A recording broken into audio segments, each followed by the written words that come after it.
నమస్తే, welcome to our channel. మనతో పాటు ఉన్నారు కేఎస్ఆర్ గారు. గురుగారు నమస్తే. నమస్తే అమ్మా. గురుగారు, ఇంట్లో తమలపాకు చెట్టు వాడిపోతే అరిష్టం అంటారా?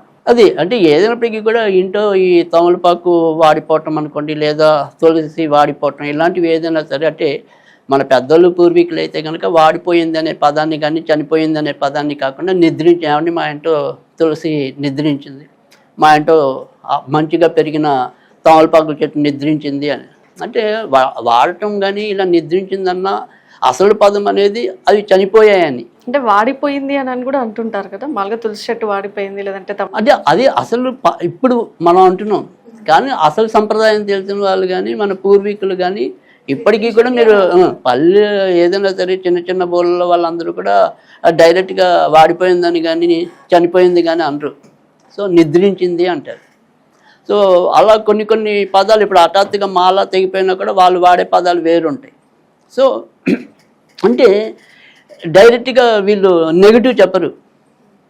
నిద్రించిందంటే మనం కూడా నిద్రిస్తాం కదా. సో అందుకని ఆ పాజిటివ్నెస్ని ఎక్కువగా ఉపయోగించడం అనేది జరుగుతుంది. డైరెక్ట్గా వాడిపోయింది, వాడిపోవటం అంటే ఇంకా వికాసం ఆగిపోయినట్టే కదా. సో అందుకని నిద్రించింది అంటారు.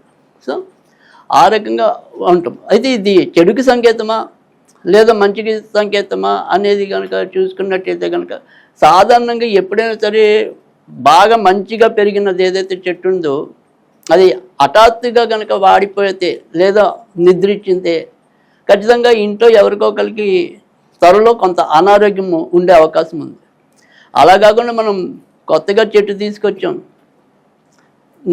నాట్యం, అది పెరగకుండా మధ్యలోనే వాడిపోతే దాన్ని అంత పట్టించుకోగల. అంటే నీళ్లు పోయకపోతే కూడా అంటే అదేనకుండా దానికి తగినంత నీళ్లు అనేది ఒకటి, లేదా వాళ్ళు పెట్టిన మట్టి కరెక్ట్గా లేకపోయినా అప్పుడు వీళ్ళేమి పెద్ద భయపడాల్సిన అవసరం లేదు. ఎందుకంటే చెట్టు అన్నాక దానికి సరైన గాలి అవన్నీ కూడా మనం చూడాలి.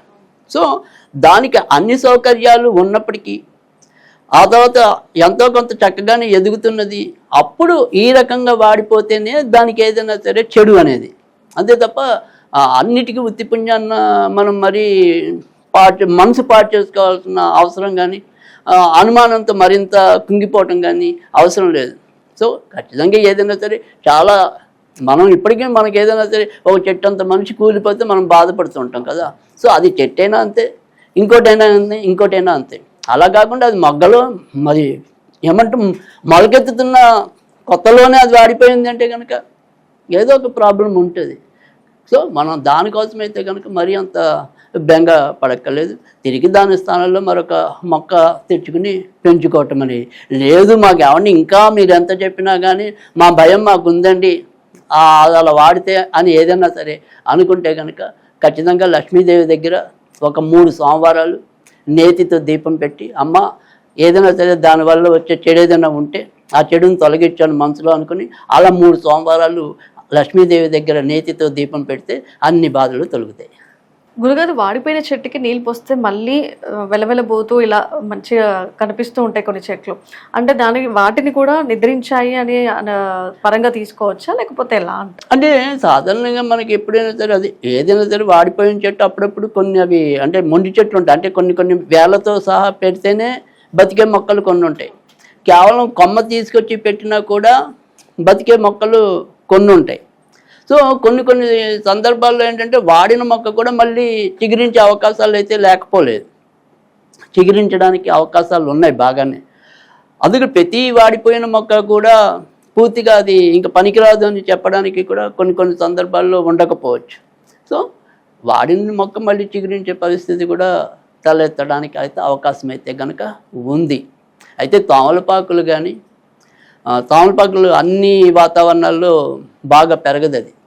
సో మారేడు దళాలు కూడా అంత తేలిగ్గా పెరగవు. ఈ తులసి మొక్క అనేది ఏంటంటే ఎంత తొందరగా గుబురు వచ్చినప్పటికీ కూడా మళ్ళీ అంతే తొందరగా అది వాడిపోవటం లేదా నిద్రించడం అనేది జరుగుతుంది. ముఖ్యంగా శీతాకాలం వచ్చిందంటే కనుక అందుకే మనం శిశిరం అంటాం. శిశిరం అంటే కనుక అవన్నీ కూడా ఇంకా రాలిపోతుంటాయి ఈ మొక్కలు లాంటివి. సో అవి ముడుచుకున్నట్టు అయిపోతాయి.